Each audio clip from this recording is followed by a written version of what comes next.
5 minutes. Thank you, Mr. Chairman. I, too, want to add a couple of comments on this, what I believe is an overall ill-advised policy that's created by Section 526, but in particular ill-advised in that it handcuffs the Department of Defense unnecessarily. I would expect that those of our colleagues on the committee who time and time again support the idea of Buy America would not be in support of domestically produced synthetic fuels that would be available to the DOD.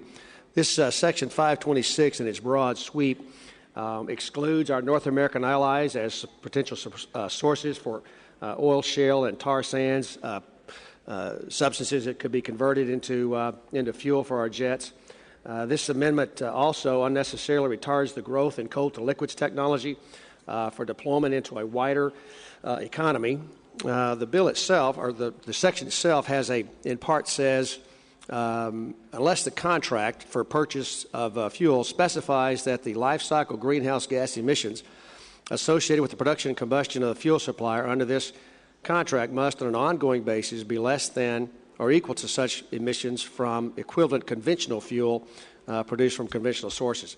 That is gobbledygook at its best. There's no way a contract could specify that. In fact, a recent Time magazine article has brought into question whether or not ethanol from corn or biomass would pass this test as to its life cycle greenhouse gas effects and would therefore retard the DOD's ability to have fuel when it needs it, where it needs it, and as often as it needs it, in the quantities it needs it.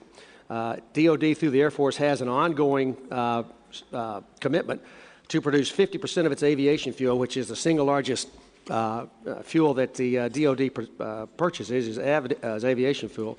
50% of that fuel would come from domestically produced synthetic fuels, and that goal is by 2016. This Section 526 basically makes that impossible to do. So while I agree that with my colleague that this is bad policy and will reluctantly agree to the withdrawal of it because of the sequential referral, this is an issue that we in the Defense Department ought to be discussing.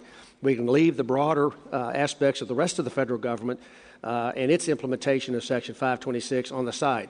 But clearly, as it relates to DOD, this is ill-advised. It handcuffs our DOD from developing sources of fuel that would allow it to continue to make its missions possible under all circumstances. So with that, I yield back.